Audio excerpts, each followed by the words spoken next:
एक मैसेज जो आपके डिवाइस से निकला वो और कितने डिवाइस से होके गुजरता है। ऑफ कोर्स एक आपका डिवाइस और एक आपने जिसको मैसेज भेजा है उनके डिवाइस में वो मैसेज जाएगा, लेकिन रास्ते में और कितने डिवाइसेस यूज होते हैं वो आपको नहीं पता। तो दो मशीन के बीच में कम्युनिकेशन के लिए डजन्स ऑफ कंप्यूटर यूज होते हैं। अगर आप एक डेफिनेशन से देखो तो दुनिया के सारे कंप्यूटर्स को जोड़ दो तो इंटरनेट बन जाता है, पर इतने सारे कंप्यूटर्स कैसे जुड़ जाते हैं और ये नेटवर्क बनता कैसे है जानेंगे इस पूरी दुनिया में ऐसे अलग अलग आईएसपी के राउटर्स से कनेक्टेड है जो कि एक बड़ा इंफ्रास्ट्रक्चर बन के इंटरनेट बन जाता है। लेकिन अब भी एक बहुत बड़ा सवाल आता है कि मान लो आप ये जो यूट्यूब चला रहे हो तो इसका डेटा आ कहाँ से रहा है। तो ये वीडियो हमने यूट्यूब पर अपलोड करी थी और जैसे ही हमने इसको यूट्यूब पे अपलोड किया तो ये किसी डेटा सेंटर में जाके स्टोर हो गई। अब ये डेटा सेंटर कहाँ है, तो बेसिकली यार यूट्यूब के तो बहुत सारे डेटा सेंटर है, पर अभी हम एग्जांपल लेते हैं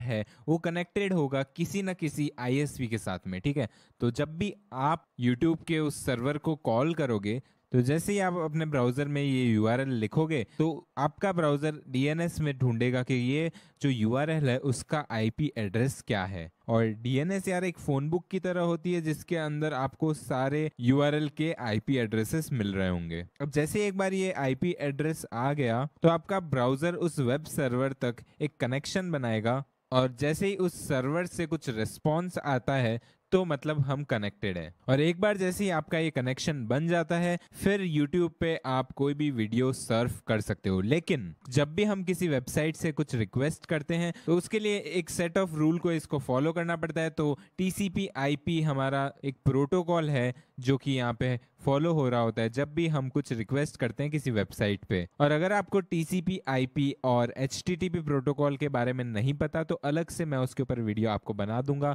और अच्छे से वो भी हम एक्सप्लेन कर लेंगे। ठीक है ना, अभी के लिए आप इतना समझ सकते हो कि हर रिक्वेस्ट जो कि हमारा ब्राउजर एक सर्वर तक भेजता है उसका जो रेस्पॉन्स है वो छोटे छोटे टुकड़ों में चॉप होके यहाँ पे हमारे पास आ रहा होगा। वो पूरी एक फॉर्म में कभी नहीं होता है। जैसे कि मान लो आप एक वीडियो देख रहे हो तो वीडियो के अंदर क्या होता है ना, बहुत सारी फ्रेम्स होती है। तो वो सारी फ्रेम्स एक एक छोटे छोटे पैकेट्स ऑफ डेटा के अंदर यहाँ पे बाइनरी बिट्स ऑफ डेटा हमारा वेब सर्वर से आ रहा होगा। अब बाद में ये जो पैकेट है पूरा डेटा का वो एक साथ जब आ जाता है तो फिर से वो रीअसेंबल होके हमारे कंप्यूटर में हमें दिखने लग जाता है। अब ये कैसे होता है, तो बेसिकली यार हर पैकेट को ये पता होता है कि उसको किस आईपी एड्रेस पे जाना है और किन अदर पैकेट्स के साथ में जुड़ना है। अब फिर से उस एग्जाम्पल को देखते हैं। तो जैसे ही आप किसी वीडियो को रिक्वेस्ट करोगे यूट्यूब पर तो सबसे पहले तो आपकी वो जो रिक्वेस्ट है वो चॉप होके कुछ पैकेट्स में बट जाएगी और वो पैकेट्स इन इंटरनेट की केबल्स के थ्रू होके उस वेब सर्वर तक पहुंच जाएंगे। अब वेब सर्वर वहां पे अपनी प्रोसेसिंग करेगा और उस वीडियो को ढूंढेगा, क्योंकि यार यूट्यूब बहुत बड़ा है और इनके डेटा सेंटर में वो वाली फाइल कहाँ है ये ढूंढना भी एक टास्क है। लेकिन ये सारी चीजें मिली सेकेंड्स में हो जाती है और जैसे ही आपकी वो फाइल मिल जाएगी वो फिर से वेब सर्वर से एक रेस्पॉन्स के रूप में आप तक पहुंचेगी और इसके लिए भी फिर से वो जो रेस्पॉन्स है वो कुछ पैकेट्स में बट जाएगा और फिर अलग अलग तरीकों से वो पैकेट्स आप तक आएंगे। तो सबसे पहले HTML, फिर CSS, जावास्क्रिप्ट और उसके बाद में आपकी वीडियो है तो वो वीडियो लोड होना शुरू हो जाएगी और आपकी स्क्रीन पे आपको दिखेगी। तो कुछ इस तरह से इंटरनेट पे चीजें काम करती है। तो मैंने आपको इस वीडियो में समझा दिया कि कैसे इंटरनेट काम करता है। अब अगर आपको ऐसा कंटेंट पसंद आ रहा है तो फटाफट से लाइक कर दीजिए और शेयर कीजिए अपने दोस्तों के साथ में ताकि वो भी इस शानदार सी नॉलेज का फायदा उठाए। तो बस यार इस वीडियो को यहीं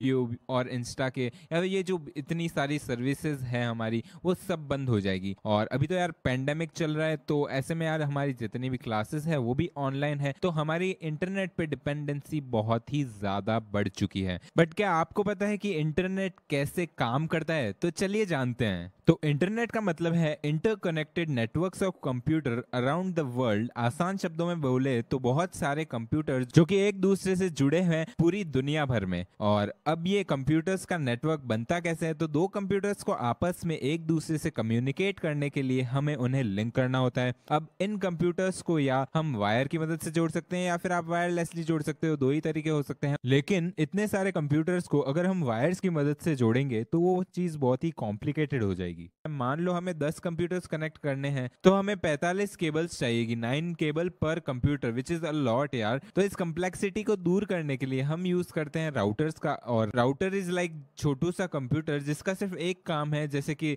रेलवे स्टेशन का सिग्नल आर नहीं होता जो कि ट्रेन को सिग्नल देता है कि आगे जाना है या नहीं जाना है, हरी बत्ती लाल बत्ती, वो चीज। अब राउटर का भी सिमिलर काम है, वो एक मैसेज का ध्यान रखता है कि वो जिस डायरेक्शन में जाना चाहिए वो उसी डायरेक्शन में जाएगा, और जिस डिवाइस तक उसे पहुंचना है वो राउटर ध्यान रखेगा कि वो उधर तक ही जाए, वो किसी और डिवाइसेस में नहीं राउट होएगा। लेकिन 10 कंप्यूटर्स तक आप राउटर्स रख सकते हो, बट उससे भी ज्यादा अगर हमारे कंप्यूटर्स हो, जैसे कि मान लो अगर हम इंटरनेट की बात करें तो यहाँ 1000 100 मिलियंस ऑफ कंप्यूटर्स है, तो इनको कनेक्ट करने के लिए आप एक राउटर से काम नहीं चला सकते हो। बट जैसा कि मैंने कहा कि router is just like a computer, तो आप एक राउटर को दूसरे राउटर से कनेक्ट कर सकते हो और फिर हम इनफाइनाइट कनेक्शंस कर सकते हैं, क्योंकि आप एक राउटर को दूसरे से और दूसरे को अनलिमिटेड राउटर से कनेक्ट करके एक बहुत ही विशाल नेटवर्क बना सकते हो।